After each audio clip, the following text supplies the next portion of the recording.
इससे पहले की अपनी जो क्लासेस चली है उसमें लास्ट क्लास देखा हमने कि फुल एम्प्लॉयमेंट के अपनी जो कंडीशन है वो ऑटोमेटिकली तो आएगी नहीं, ऐसा कीन्स का कहना है। ये देखा ना, कीन्स ने कहा कि ऑटोमेटिकली किसी भी इकोनॉमी में फुल एम्प्लॉयमेंट नहीं आएगा। स्टेबलाइजेशन फंक्शन का एक टॉपिक है ये।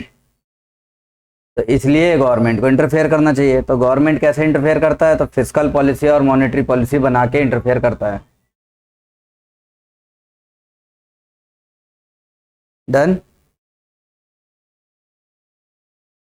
चलिए, तो अब इसी स्टेबलाइजेशन फंक्शन के आगे के टॉपिक को देखना है।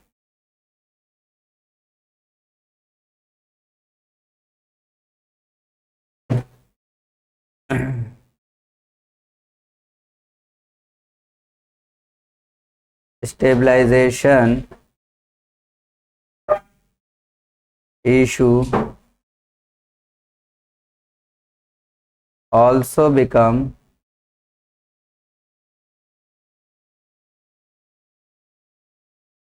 more complex due to stabilisation का जो ये कॉन्सेप्ट है, स्टेबलाइजेशन वाली प्रॉब्लम, ये और ज़्यादा कॉम्प्लेक्स हो जाता है, जिसका कारण है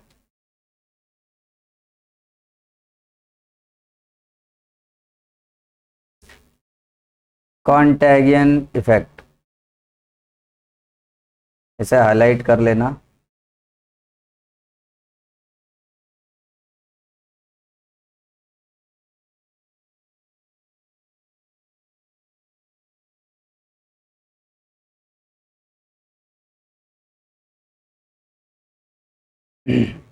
कॉन्टैगियन इफेक्ट, जिस वजह से स्टेबलाइजेशन वाली प्रॉब्लम और ज़्यादा बड़ी प्रॉब्लम बन जाती है। क्या है ये इफेक्ट? तो दूसरे पर डिपेंडेंसी ज़्यादा दिखाना। दूसरा मतलब इंटरनेशनल इंटरडिपेंडेंसी है। लिख लो, that is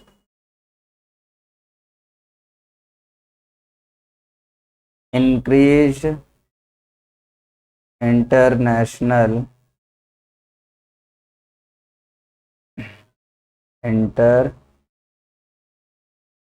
international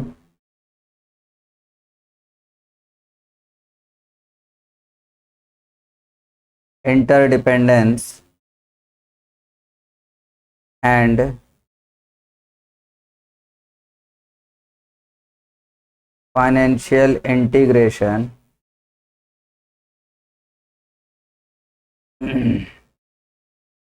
causes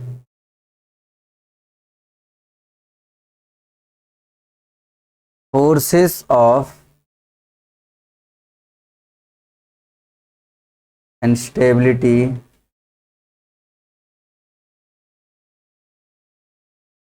to get easily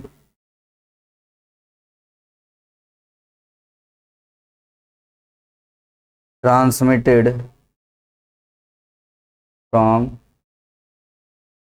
one country to other countries।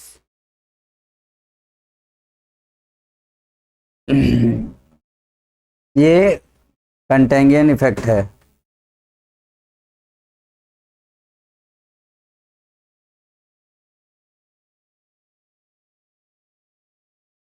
हम यहाँ स्टेबिलिटी की बात कर रहे हैं, स्टेबल होने की बात कर रहे हैं, और तुरंत उधर इंटरनेशनल हो गए, बैलेंस तो पूरा ही बिगड़ जाएगा ना।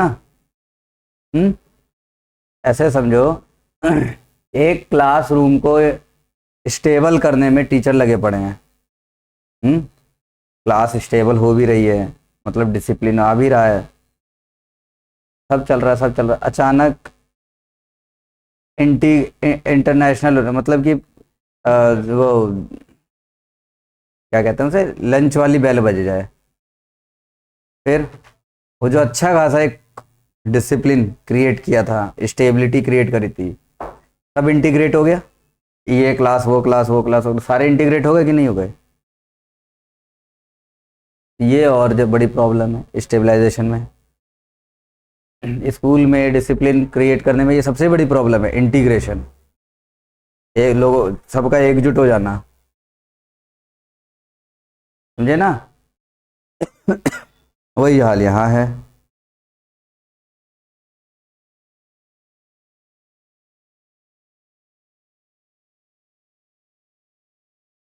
कोई पॉइंट ना आया हो समझ में इस बात में? आ गया समझ में अच्छे से? चलिए, तो कंटेंगियन इफेक्ट समझ में आ रहा है, इस वजह से भी स्टेबलाइजेशन थोड़ा सा मार खा रही है। आगे देखें।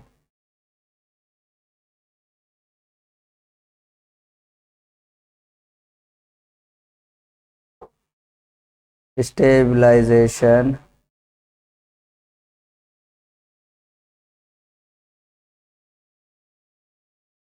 Function is concern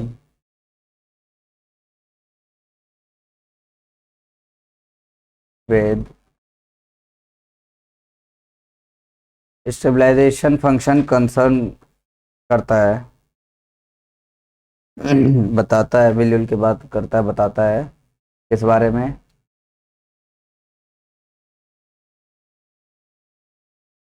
labour employment के बारे में। स्टेबलाइजेशन तो इसी बारे में बात कर रहा है ना, लेबर एम्प्लॉयमेंट।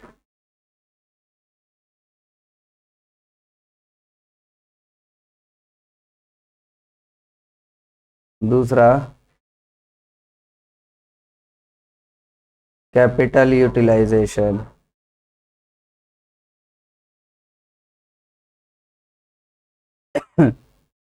तीसरा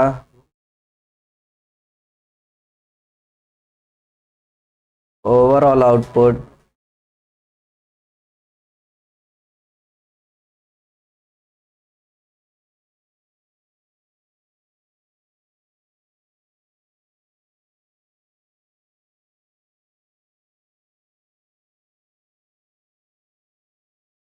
general price level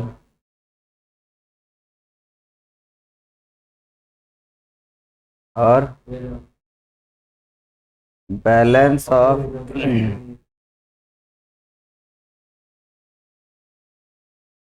international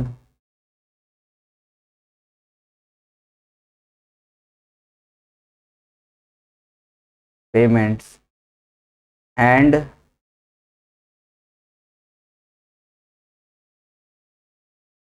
rate of economic growth.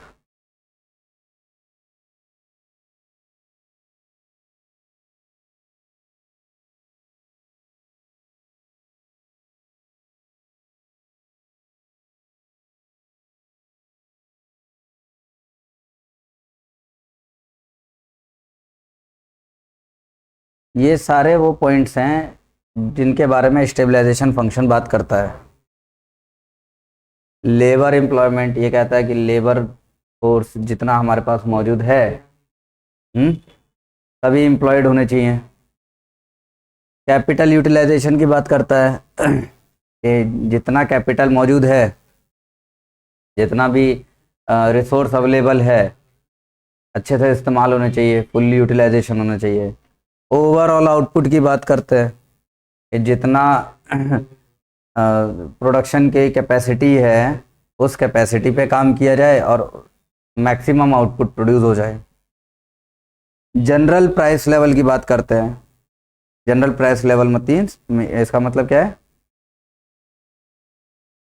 Demand supply के बेसिस पे जो एक नॉमिनल प्राइस लेवल होना चाहिए, ऐसा मार्केट में बने रहना चाहिए ताकि अमीर तो खरीद ही लेंगे, गरीब भी खरीद सके उसे। ठीक है। फिर बैलेंस ऑफ इंटरनेशनल पेमेंट्स चलता रहे, इंपोर्ट एक्सपोर्ट जो चल रहा है करेंसी का और उधारी ले रखी है, उधारी दे रहे हैं, उसका बैलेंस भी बराबर रहे। इंपोर्ट एक्सपोर्ट बराबर चलता रहे। And rate of economic growth, ये भी ठीक ठाक ही मिले। जैसे अगर अभी 5% है तो अगली बार 6% मिले, अगली बार 7% मिले उसके।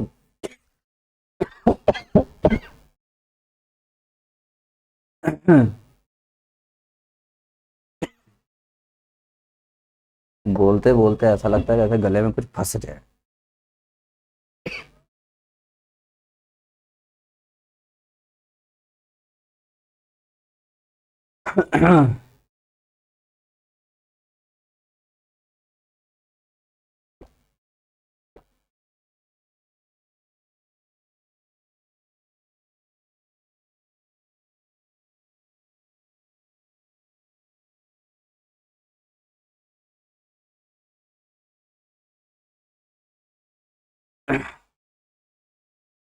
ठीक है,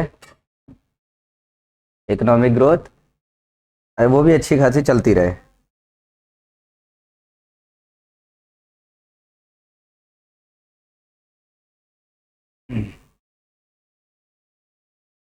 कभी कभी सरकार को इन सब चीज़ों पे बहुत ज़्यादा ही ध्यान देना पड़ जाता है।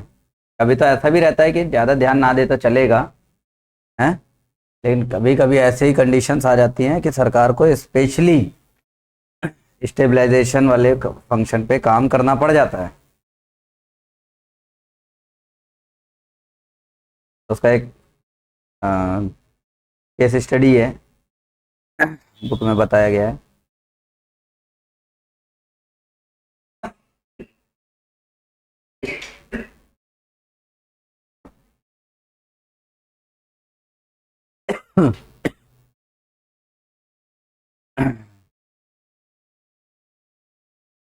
कोविड सिनेरियो, है ना। कोविड सिनेरियो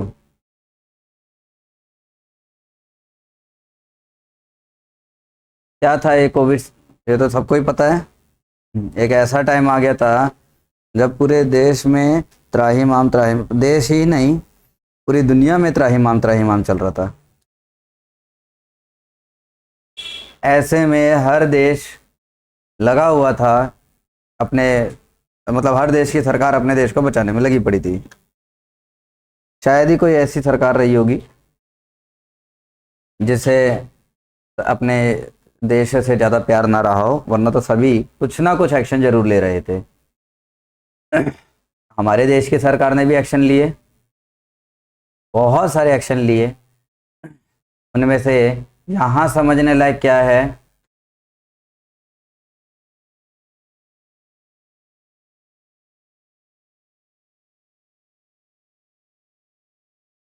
ताली बजाना तो एक्शन थोड़ी है।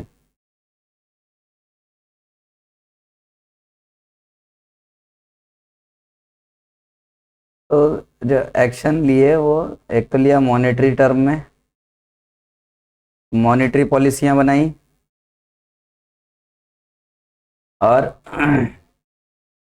फिस्कल पॉलिसी के पॉइंट ऑफ व्यू से भी ध्यान दिया सरकार ने।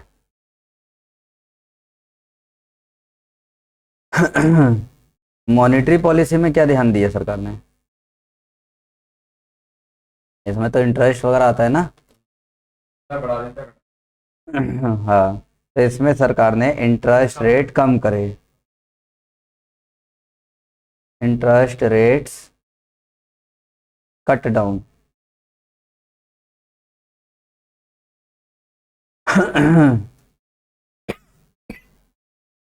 समझे। अब सरकार ने जब इंटरेस्ट रेट कम किया तो लोगों के मन में लोन लेने की जिज्ञासा बढ़ी होगी, जिसका रिजल्ट क्या आया, मनी सप्लाई इंक्रीज हो गया। मनी सप्लाई इंक्रीज हो गया, ये रिजल्ट आया इसका।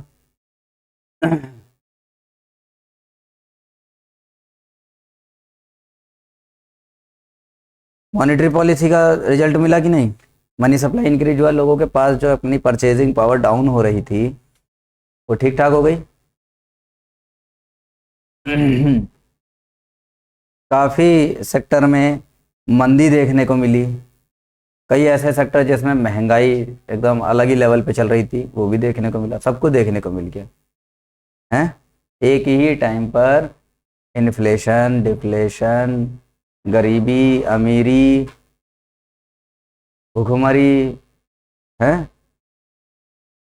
तबाही। मतलब मैं, उतने वर्ड नहीं है मेरे पास जितना उस वक्त देखने को मिल रहा था।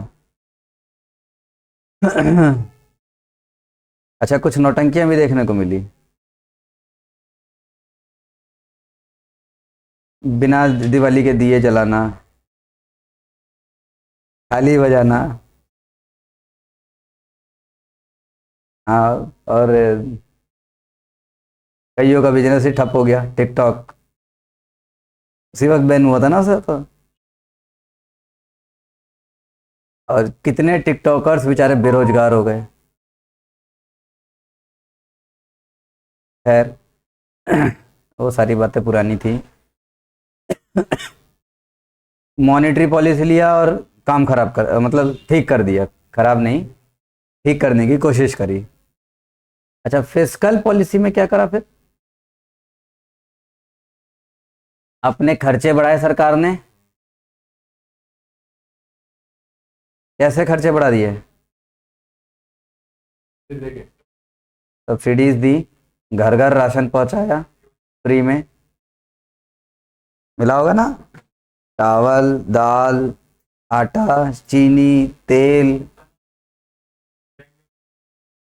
बैंकों में भी पैसे भेजे थे? मैंने तो बस सुना था।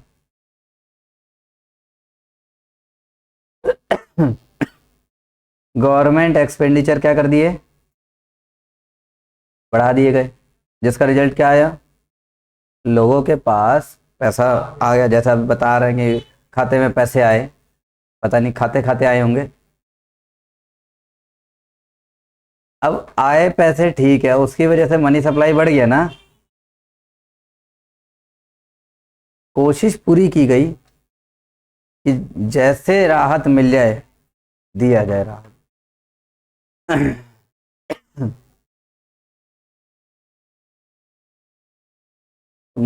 फिस्कल पॉलिसी वाला जो स्टेप उठाया सरकार ने, इस स्टेप को एक नाम दिया जाता है। This is known as expansionary fiscal policy.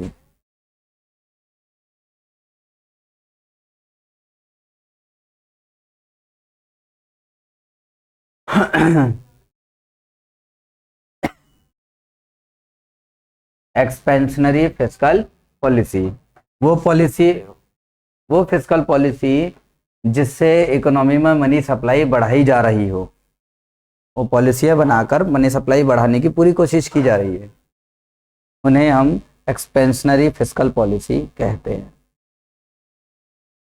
Done.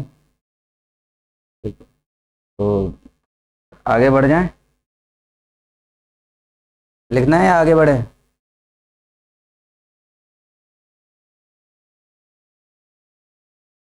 ठीक है, तो आगे बढ़ जाते हैं। इसी में नीचे लिख लेना।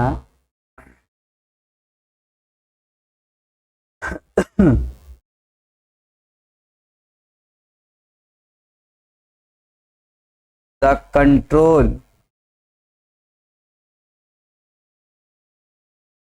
या द की जगह टू लिख लेते हैं, ज़्यादा ठीक रहेगा। To control the inflation. वो तो डिफ्लेशन की बात थी जो हमने पीछे देखा। अगर इन्फ्लेशन को कंट्रोल करना हो तो क्या करना होगा? गवर्नमेंट अडॉप्ट, गवर्नमेंट अडॉप्ट करेगी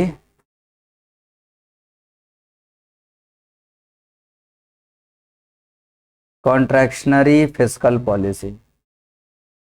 एक्सपेंशन कॉन्ट्रैक्शन पढ़ा था ना? हम्म, डिमांड में, और वही तो एक्सपेंशनरी कॉन्ट्रैक्शनरी फिर पढ़ा था तो कम होने से डिमांड बढ़। डिमांड बढ़ानी है, इन्फ्लेशन आ जाएगा। देखो क्या है कि अगर डिमांड बढ़ रही है इन्फ्लेशन आएगा। अब हमें तो उस इन्फ्लेशन को कंट्रोल करना है। प्राइस बढ़ा देंगे। प्राइस नहीं, कुछ ऐसा करना होगा कि डिमांड कम हो जाए। प्राइस कमोडिटी की बढ़ेगा ना, कम नहीं हो जाएगी। टैक्स लगा लो, डिमांड टैक्स वगैरह सब बढ़ाना होगा ताकि डिमांड कम हो जाए। डिमांड इन्फ्लेशन कंट्रोल करना है, प्राइस बढ़ा देंगे। हाँ उल्टा चल लो, उल्टा वाले फॉर्म में चल लो। मेन मुद्दा क्या है कि केवल प्राइस से नहीं, हमें मुद्दा है कि डिमांड कम करनी है। अब डिमांड कम करने के लिए जो हाथ पांव मारने मार लो। एक्सपेंडिचर कम कर लो। हाँ करके बेचते ठीक है जी।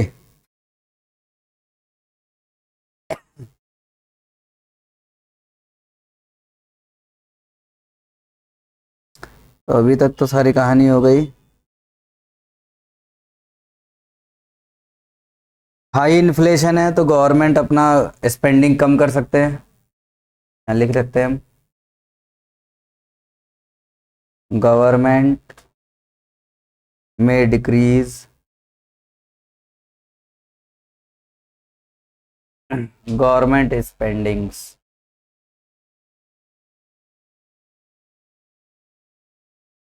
है ना। रेज टैक्सेस, टैक्स बढ़ा दे।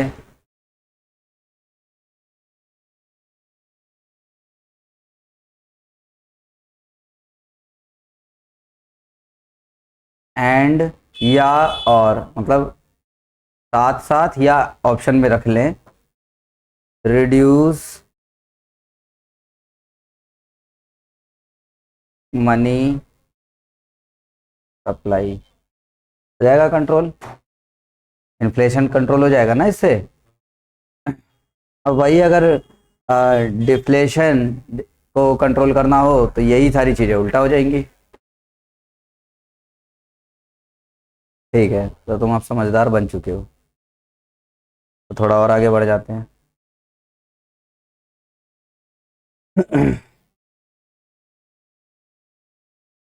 कुछ नामों को छोड़कर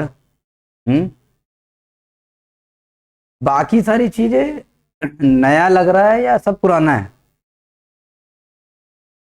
ऐसा लग रहा है ना। सिर्फ नाम जो हैं, नाम जो हैं, उन नामों ने ही इसको एक तरह से देखा जाए कि एडिशन दिया है, वरना तो सारा 12th का ही है।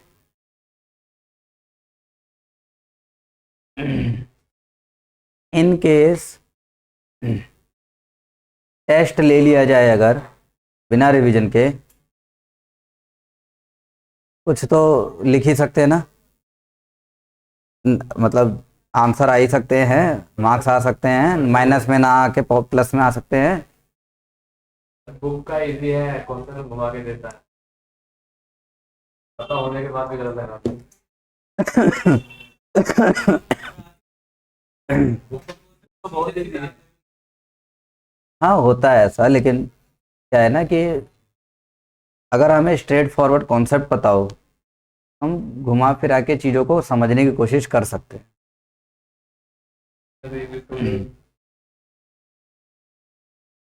अब इसका मैं कुछ नहीं कर सकता।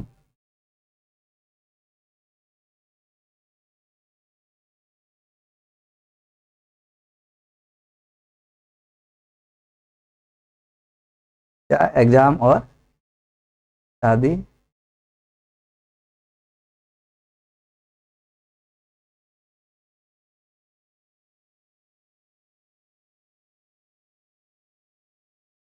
सब कुछ होगा अपने टाइम पे होगा।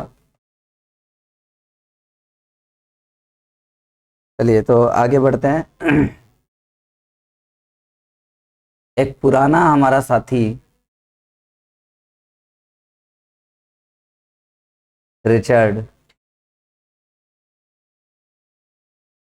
रिचर्ड को हम दोबारा लेकर आ रहे हैं क्योंकि उसने एक थ्योरी दी है, इंट्रोड्यूस अ टर्म। रिचर्ड ने एक टर्म इस्तेमाल किया था अपने थ्योरी में,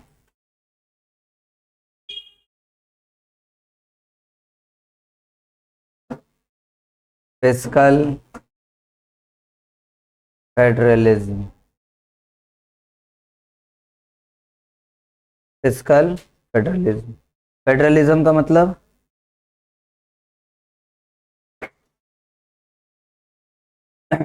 फेडरलिज्म का मतलब क्या होता है बताओ?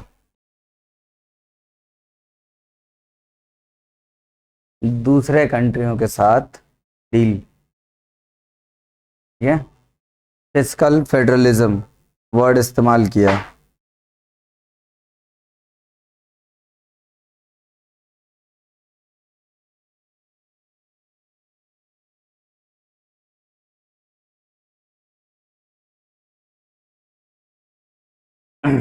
तो इसने बताया कि फिस्कल फेडरलिज्म क्या है। बोला division of economic functions and resources among different layers of government।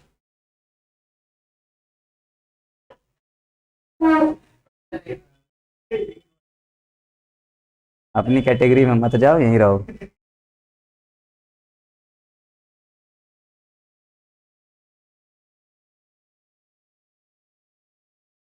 देखो, डिवीजन ऑफ इकोनॉमिक फंक्शंस, जो हमने अभी सारे फंक्शंस देखे, इन सब का डिवीजन है, and resources among different layers of government. Finance fiscal federalism का मतलब कि सबको बांट दिया जाए, रिसोर्स और सारे फंक्शंस को बांट दिए जाए गवर्नमेंट के अलग अलग लेवल्स में, और सब अलग अलग बैठ कर अब काम करें। अब कुल मिला के बात यह है कि हमारे यहाँ गवर्नमेंट के दो लेवल्स हैं, बड़े लेवल देखे जाएं तो।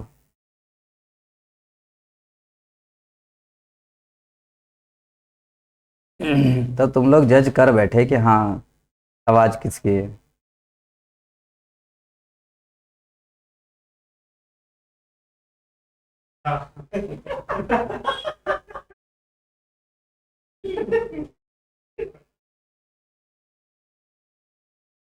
सेंट्रल गवर्नमेंट और स्टेट गवर्नमेंट। सेंट्रल गवर्नमेंट और स्टेट गवर्नमेंट, तो इकोनॉमिक फंक्शंस को और रिसोर्सेज को बांटने की बात कही रिचर्ड ने, और कहा कि गवर्नमेंट के अलग अलग लेवल्स पर बांट डालो इसे। हर गवर्नमेंट अपने अपने लेवल पर रिसोर्स को इस्तेमाल करवाएगी।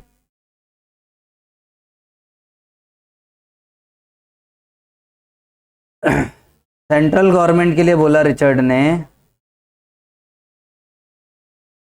कि इसका काम रहे इनकम डिस्ट्रीब्यूशन का, इनकम रीडिस्ट्रीब्यूशन, ठीक है जी। और जो दूसरा फंक्शन हमने पढ़ा था स्टेबलाइजेशन का, वो भी सेंट्रल गवर्नमेंट के पास होना चाहिए, इकोनॉमिक स्टेबलाइजेशन। सेंट्रल गवर्नमेंट के पास इनकम रीडिस्ट्रीब्यूशन वाला काम और इकोनॉमिक स्टेबलाइजेशन वाला काम होना चाहिए, ऐसा बोला रिचर्ड ने। और तीसरा फंक्शन जो हमने सबसे पहले पढ़ा था एलोकेशन, वो दे दो स्टेट गवर्नमेंट को, क्योंकि स्टेट गवर्नमेंट को पता है कि उसके स्टेट में कहाँ कितने की ज़रूरत है, ठीक है। Allocation of resources. Income rate distribution यहाँ पे होता है स्टेट के पास कितना इनकम रीडिस्ट्रीब्यूशन, स्टेट तो सही रहता हाँ लेकिन तो बताया तो कुछ सोच के बताया होगा।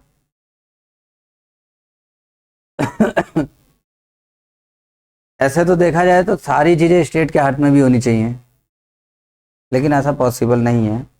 चलो एक एग्जांपल बताता हूँ, स्कूल का ही एग्जांपल लेते हैं। हर क्लास एक स्टेट है, हर क्लास टीचर एक स्टेट गवर्नमेंट है ना, और प्रिंसिपल इज सेंट्रल गवर्नमेंट। अब जरा तुम इसे रिलेट करके देखो, क्लास में कितनी बेंचेस की ज़रूरत है, ये प्रिंसिपल को देखना है या टीचर को देखना है? क्लास टीचर को देखना होगा ना। क्लास में कितनी बेंचेस चाहिए, बोर्ड चाहिए, लाइट चाहिए, पंखा चाहिए, मार्कर चाहिए, डिजिटल बोर्ड चाहिए, तमाम जो भी रिसोर्स हैं। तो वो टीचर के हाथ में होना, टीचर उसका कंट्रोल करेगा। तो वो एलोकेशन ऑफ रिसोर्स सही जगह सही चीज़ दी है कि नहीं दी? स्टेट गवर्नमेंट के हाथ में। इनकम रीडिस्ट्रीब्यूशन गवर्नमेंट, गवर्नमेंट नहीं, नहीं, स्टूडेंट, उसे स्कूल के स्टूडेंट्स को कितना कितना स्कॉलरशिप मिलनी चाहिए, ये क्लास टीचर देखे या प्रिंसिपल देखे? प्रिंसिपल लेके क्योंकि बहुत सारे क्लासेस है बहुत सारी क्लासेस है ना, क्लास टीचर कैसे देख रहे? और सिर्फ अपने क्लास टीचर तो केवल अपने ही बच्चों के लिए देखेगा ना।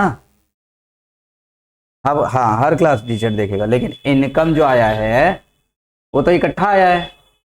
अब उस इकट्ठे इनकम में से हर क्लास के पास कितना जाएगा, ये क्लास टीचर डिसाइड करे या प्रिंसिपल डिसाइड करे?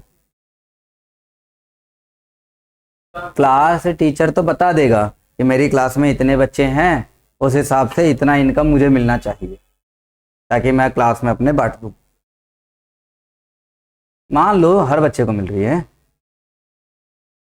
समझे ना मेरी बात? इनकम रीडिस्ट्रीब्यूशन जो है वो इक्वल करना है ना हमें। तो क्लास टीचर तो केवल अपना बजट बताएगा ना कि मुझे कितने इनकम की जरूरत है ताकि मैं बांट सकूं।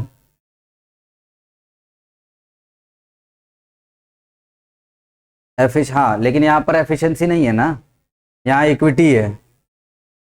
अच्छा, इसके बाद इकोनॉमिक स्टेबिलिटी, पूरे स्कूल में स्टेबिलिटी हो, डिसिप्लिन बना रहे।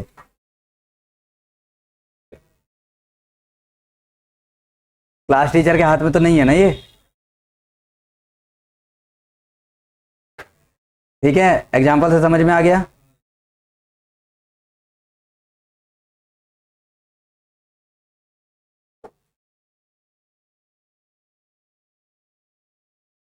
चलिए आगे बढ़े।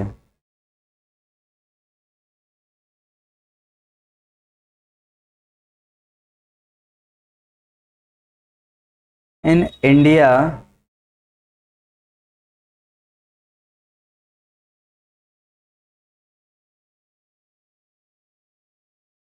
Article 246 of constitution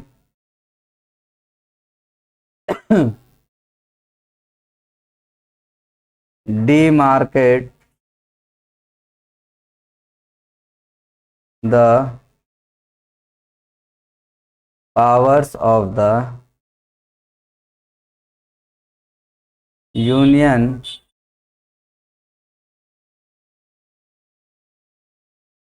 and the state by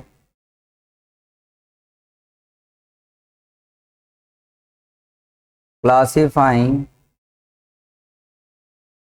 their powers into 3 list.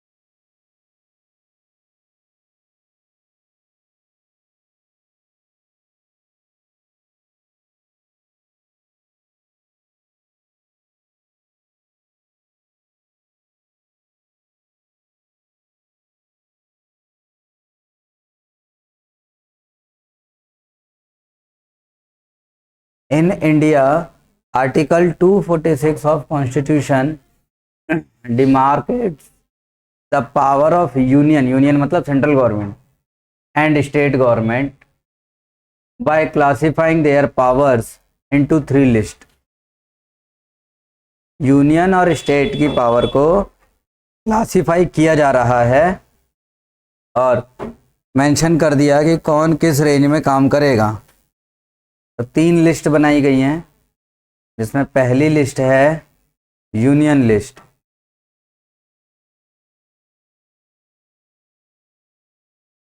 दूसरा आ जाएगा स्टेट लिस्ट और तीसरा आएगा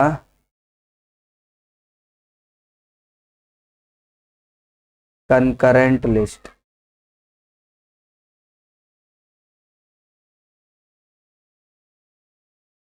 नाम से थोड़ा सा समझ में आ रहा होगा। सेंट्रल गवर्नमेंट की अपनी जो ड्यूटीज़ हैं या अपने जो फंक्शंस हैं वो सब यूनियन लिस्ट में लिखे होंगे। कोई भी बात होगी, फिर विवाद होगा या कुछ भी होगा तो यूनियन लिस्ट के अकॉर्डिंग चलेंगे। स्टेट गवर्नमेंट के लिए सब स्टेट गवर्नमेंट का है।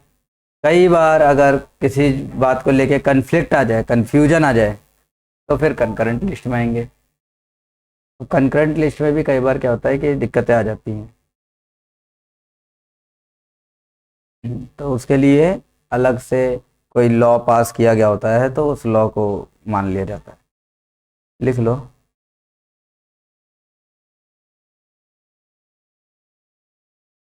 इन case of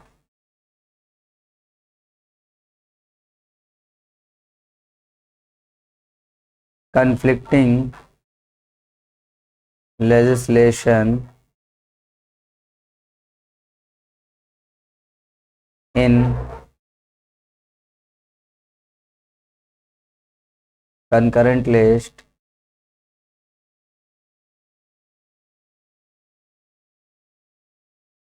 the law passed by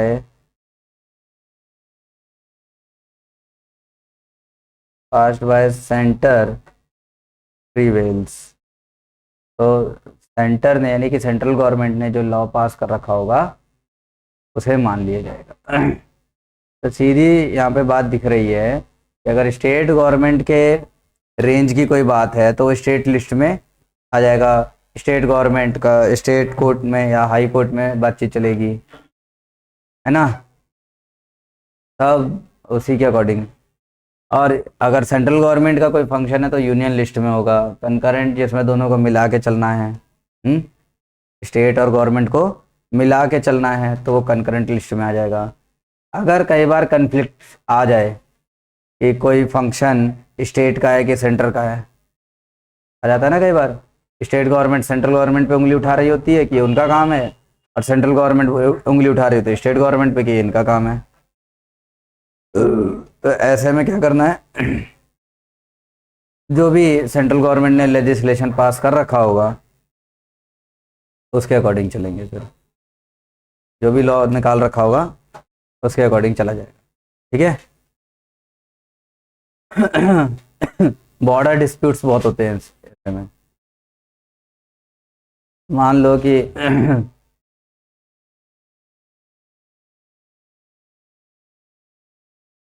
इधर है क्या है, इधर यूपी, ये पूरा यूपी भरा पड़ा है, और ये है दिल्ली। दिल्ली तो छोटी सी है और यूपी पूरा भरा पड़ा है। तो ये जो बॉर्डर है, जस्ट ये वाला और जस्ट ये वाला कोई कॉलोनी है, तो यूपी एक, अच्छा ये कॉलोनी पूरी एक ही कभी हुआ करती होगी, जब टुकड़े हो गए इसके, तो ये चला गया यूपी के पास, ये चला गया दिल्ली के पास, तो यहाँ एकदम बाउंड्री पे जो रहते हैं उनकी सुनवाई कोई नहीं करता, क्योंकि वो दिख ही नहीं रहे हैं, ना दिल्ली को वालों को दिख रहे हैं, दिल्ली गवर्नमेंट को दिख रहा है, ना ही यूपी गवर्नमेंट को दिख रहा है। ये वाला तो ऐसा एकदम साफ साफ दिख रहा है, ये वाला ऐसा साफ साफ दिख रहा है। अच्छा कोई यहाँ पर मौजूद है तो दिल्ली का, ये तो यूपी के जुरिडिक्शन में उन्होंने सत्यानाश पीट रखा है, यूपी का है ना, ये दिल्ली के जुरिडिक्शन में उनके उन्होंने सत्यानाश पीटा, उनका देख रेख करना है। ठीक है, तो इस तरह की जब मामले बिगड़ेंगे तो वो पहुंच जाएगा फिर सेंटर के पास। सेंटर में कहाँ जाएगा, जो भी सेंट्रल गवर्नमेंट ने निकाल रखा होगा लेजिस्लेशन, उसके पास पहुंच जाएगा।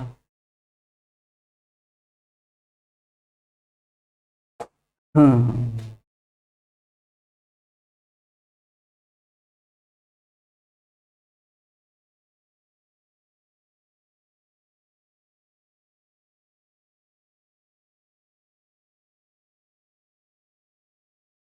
चलो इसी को और थोड़ा एक्सप्लेन करके देखा जाएगा टैक्स के रूप में।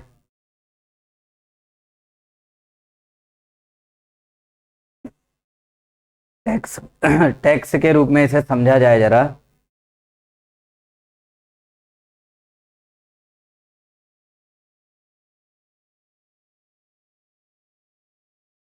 तो टैक्स तो देखोगे तो सभी लोग लगाते हैं,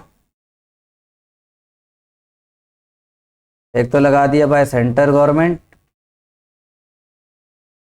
और by state government, by central government and state government.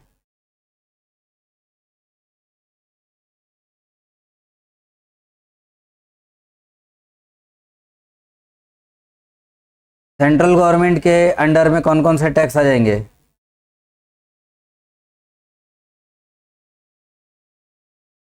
Income tax, corporate tax,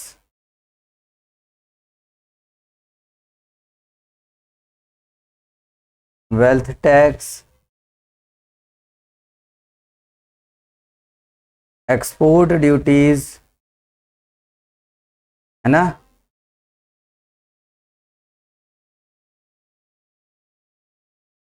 GST,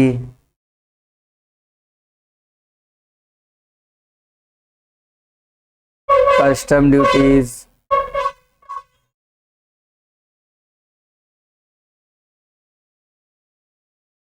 और एक और आता है सिक्योरिटीज ट्रांजैक्शन टैक्स, STT। ये सेंट्रल गवर्नमेंट के अंडर में है, क्या इसमें स्टेट गवर्नमेंट अपना रोल प्ले करेगी ना, सेंट्रल गवर्नमेंट ने जो रूल बना दिया स्टेट गवर्नमेंट उसी के अकॉर्डिंग चलती रहेगी। अच्छा कुछ टैक्सों के अधिकार स्टेट गवर्नमेंट को भी दे रखे हैं, जैसे tax on agricultural income,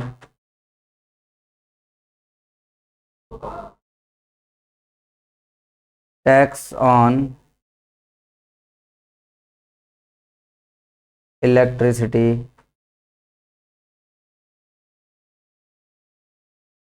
toll tax, etcetera, वो स्टेट के पास।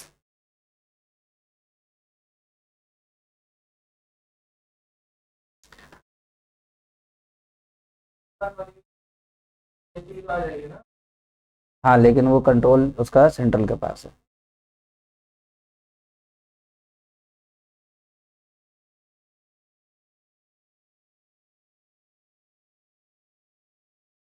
इस तरह से बंटवारा करके चला गया, है ना। तो कुछ अधिकार सेंट्रल के पास और कुछ स्टेट के पास कर दिए गए। हमारा article 246।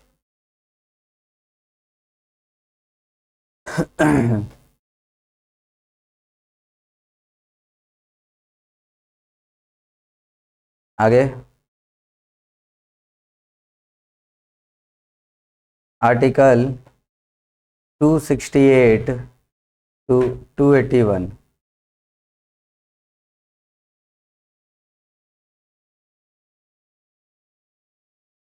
Of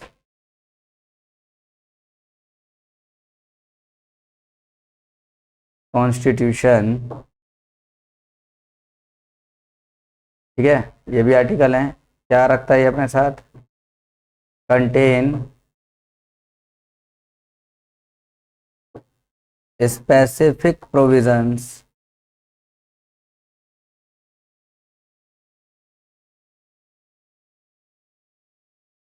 in respect of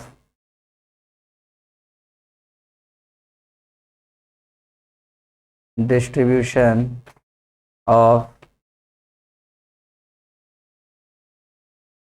finances among state। तो आर्टिकल 268 से 281 तक बताया गया है कि स्टेट में फाइनेंस का डिस्ट्रीब्यूशन किस तरीके से किया जाए, उसके बारे में कुछ प्रावधान दिए गए हैं।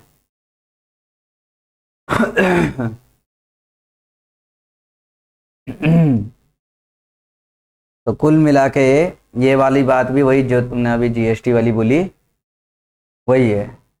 सरकार जो है इनकम जनरेट कर रही है, सेंट्रल गवर्नमेंट के पास पैसा आया, सारा पैसा एक ही जगह नहीं लगाएंगे ना, अलग अलग स्टेट को ज़रूरत के हिसाब से दिया जाएगा। तो हर स्टेट बताता है कि हमारे पास कितने फंड की ज़रूरत है, ठीक है, कितना फाइनेंस की ज़रूरत है, तो सेंट्रल गवर्नमेंट उस हिसाब से देगी। इसके लिए आर्टिकल 268 से 281 तक बताया गया कि डिस्ट्रीब्यूशन किस तरीके से किया जाना है।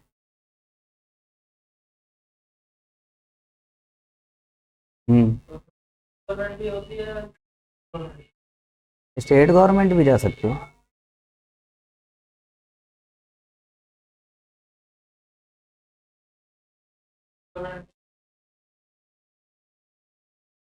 हाँ, क्योंकि देखो होता क्या है कि स्टेट गवर्नमेंट को पैसा मांगना है तो सेंट्रल गवर्नमेंट से ही मांगेगी। अब नहीं है तो स्टेट गवर्नमेंट कह सकते हैं कि चलो आरबीआई के पास, लेकिन दो हमें ज़रूरत है।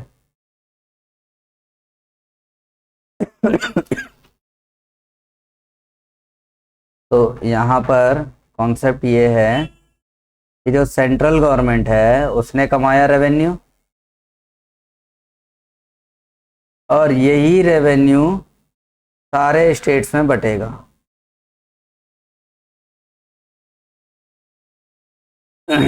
बस अपना वो नेपोटिज्म नहीं चलना है, नेपोटिज्म ना चलाया जाए, और कानूनन आर्टिकल 268 से 281 के बीच जो डिस्ट्रीब्यूशन सिस्टम दिया है उसी के अकॉर्डिंग बंटवारा करना है। तुम्हारी बुक में दे रखा है 268, 269, 270, 271, 275, 282, 293।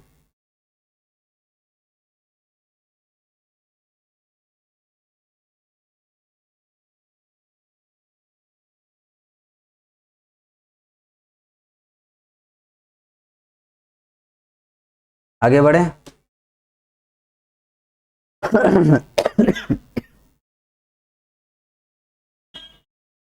ठीक, तो इन्हीं सब की देख रेख के लिए फाइनेंस कमीशन बिठाया जाता है। Finance commission facilitate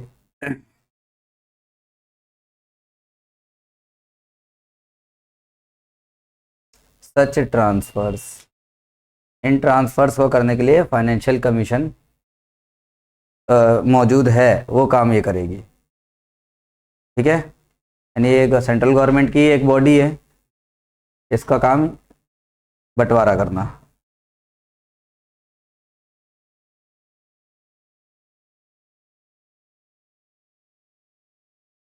finance commission के बारे में लिखें।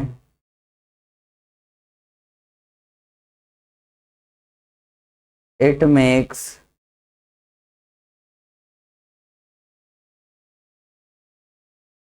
क्या लिख रहा हूँ, रिकमेंडेशंस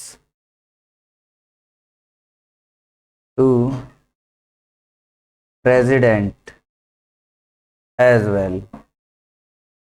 इसका काम अपना वो ट्रांसफ़र करना तो है ही, साथ ही साथ प्रेसिडेंट के पास जाके रिकमेंडेशन का भी काम इसी का है। ठीक है, स्टेट गवर्नमेंट की तरफ से प्रेसिडेंट से बात करना हो, फाइनेंस कमीशन बात करेगा। सेंट्रल गवर्नमेंट की तरफ से बात करना हो तो भी करेगा।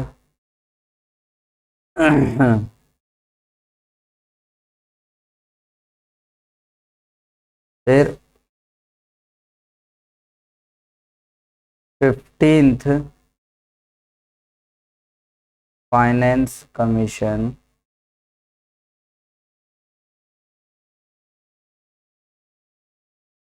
was constituted on 27th of November 2017।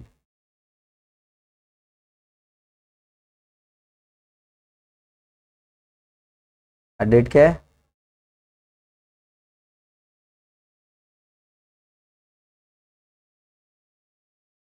आज से 7 साल पहले।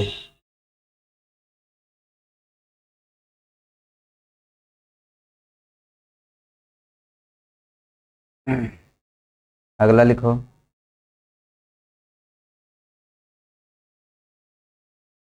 Finance commission also consider issues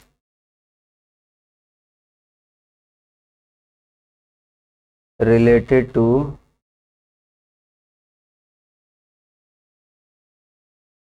ये फाइनेंस कमीशन कुछ और प्रॉब्लम्स को भी डील करता है जो कि रिलेटेड हो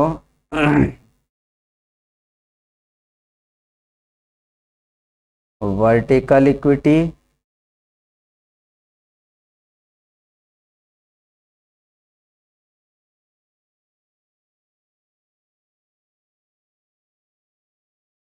और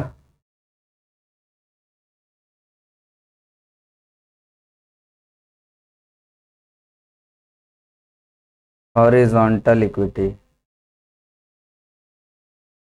ये इन प्रॉब्लम्स के साथ वर्टिकल इक्विटी और हॉरिजॉन्टल इक्विटियों को भी कंसीडर करता है।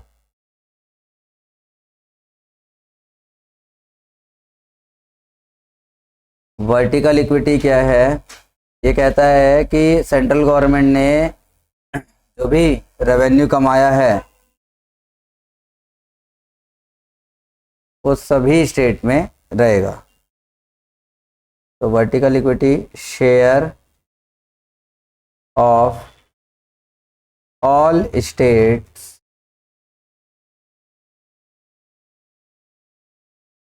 इन रेवेन्यू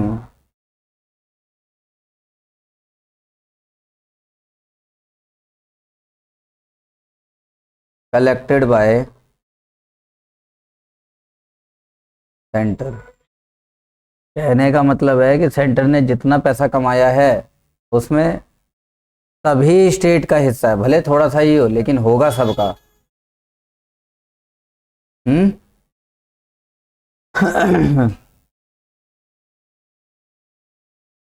और ये हो गया वर्टिकल इक्विटी। और हॉरिजॉन्टल इक्विटी का मतलब है एलोकेशन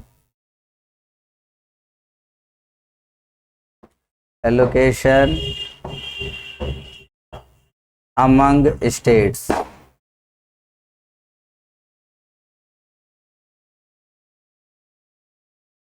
एलोकेशन अमंग स्टेट्स।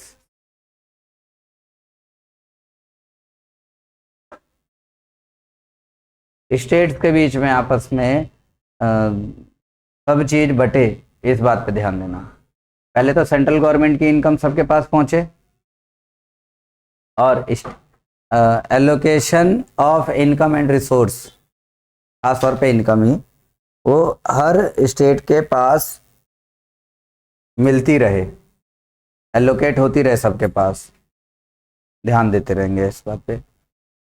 तो ये अच्छा बात ये है कि सेंट्रल गवर्नमेंट ने अगर सारा जितना इनकम कमाया सारा नहीं बांटेगी स्टेट गवर्नमेंट को, क्योंकि उसे भी तो बड़े बड़े खर्चे करने हैं। लेकिन जितना भी बांटे सबको बांटे। जैसे मान लो 100% है, तो उसमें से अगर 30% निकाला है बंटवारे के लिए, तो 30% सारे स्टेट्स में बटे, किसी एक स्टेट को छोड़े नहीं हैं। जैसे मान लो बिहार में सेंट्रल गवर्नमेंट की सरकार नहीं है, बीजेपी की सरकार बिहार में नहीं है अगर मान लेते हैं, तो बिहार को छोड़ दे, वहाँ पर इनकम ना दे, ऐसा नहीं है। वर्टिकल इक्विटी कहता है कि सबको मिले, चाहे तुम्हारी गवर्नमेंट है वहाँ चाहे नहीं।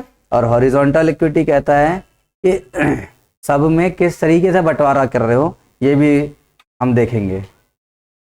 सभी स्टेट्स में तुम कैसे बंटवारा कर रहे हो ये भी हम देखेंगे।